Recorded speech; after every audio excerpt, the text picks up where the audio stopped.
Ladies and gentlemen, welcome to our modern Garden of Eden. Imagine this. You are leisurely strolling through this lush paradise, surrounded by vibrant colors and the sweet scent of blooming flowers. Suddenly, someone approaches you and says, "Take this, eat it, and it will make you happy." You eat the fruit, unaware of its real consequences. Now, let me ask you a question that might seem simple at first, but is profound. Have you ever truly considered what or who is running your life? Reflect back to your childhood. When you were a kid, you might have confidently declared it was your parents or your teachers. But now, as an adult, who or what is steering the course of your life? Is it your job, your family, societal expectations, or perhaps something deeper within you? The truth is, much of what's running our lives is the programming, the maps, the meanings and perceptions we received as children. From infancy to about 8 years old, our brains are like sponges in a theta brainwave state, absorbing perspectives from our caregivers, all the rights and the wrongs, all the do's and do nots, all the you are thises and you are not that's. During this time, we are little recorders, solidifying how we make sense of our place in the world. Internalizing these meanings and perception maps domesticates us.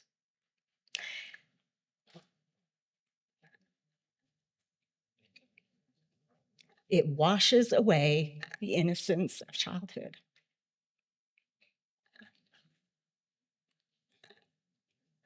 Using the symbols from the Garden of Eden story can help illuminate this process. When Adam and Eve partook of the fruit of the tree of knowledge of good and evil, they took inside themselves knowledge about the do's and do nots, the shoulds and should nots.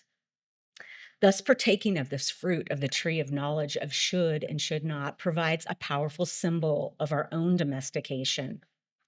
Just as Adam and Eve internalized the fruit, so we internalize everything we received from our caregivers and others. We were handed the fruit and we consumed it unanalyzed.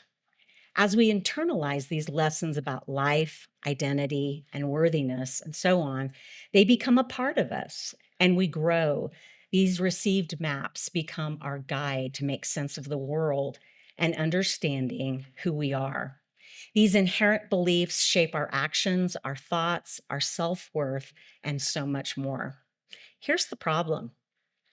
At least some of these beliefs aren't true, and the false ones can cause us great harm.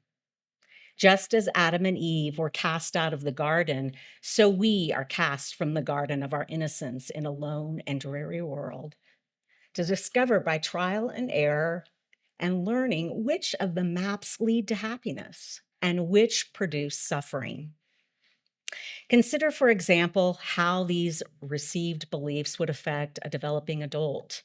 Success is only measured by wealth. Being vulnerable means you're weak. Or worth comes from accomplishment or approval.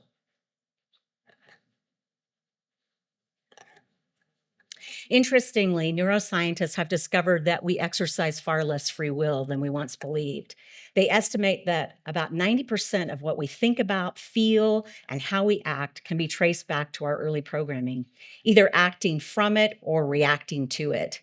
It is as if our lives are on autopilot, guided by the scripts written during our formative years. However, there's hope. In our garden, there's another tree, the tree of life. This tree is also mentioned in Lehi's vision of the tree of life. They are, in fact, the same tree. This may come as a surprise to you, as it did to me when I first started exploring this topic, having never made the connection between the two. The fruit of the tree is a symbol of divine love, wisdom, and the eternal truths that guide us back to who we truly are.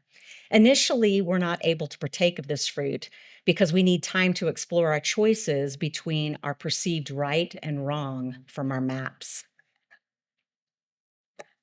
The shoulds and should nots we learn can lead us into the mist of darkness, or even mesmerize us with the allure of the great and spacious building, where appearances are deceiving and truth is obscured.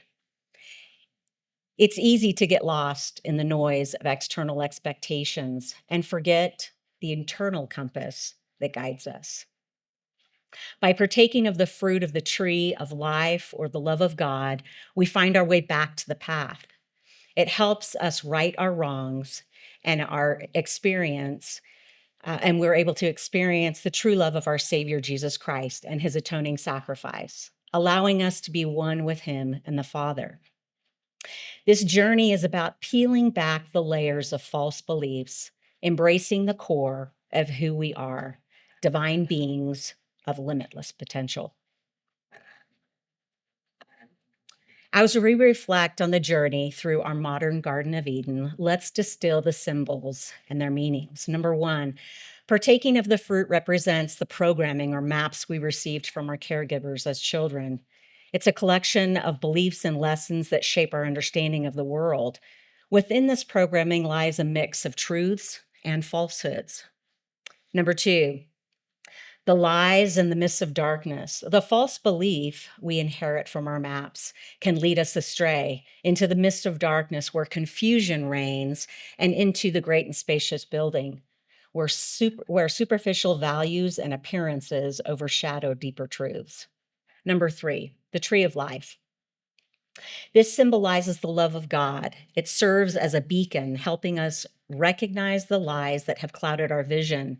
Initially, we weren't able to partake of this fruit because we needed opportunity to choose between what we thought was right and what we thought was wrong.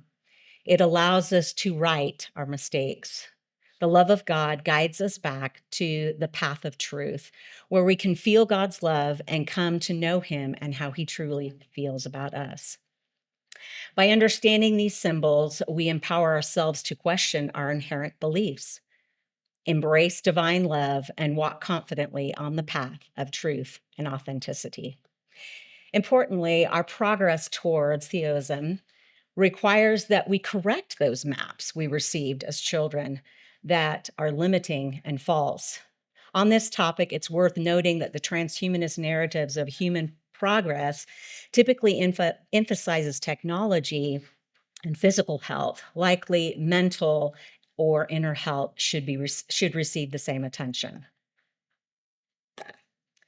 Now, as you leave this modern Garden of Eden today, remember you have the power to question, to choose, and to embrace the true fruit that leads to life and love.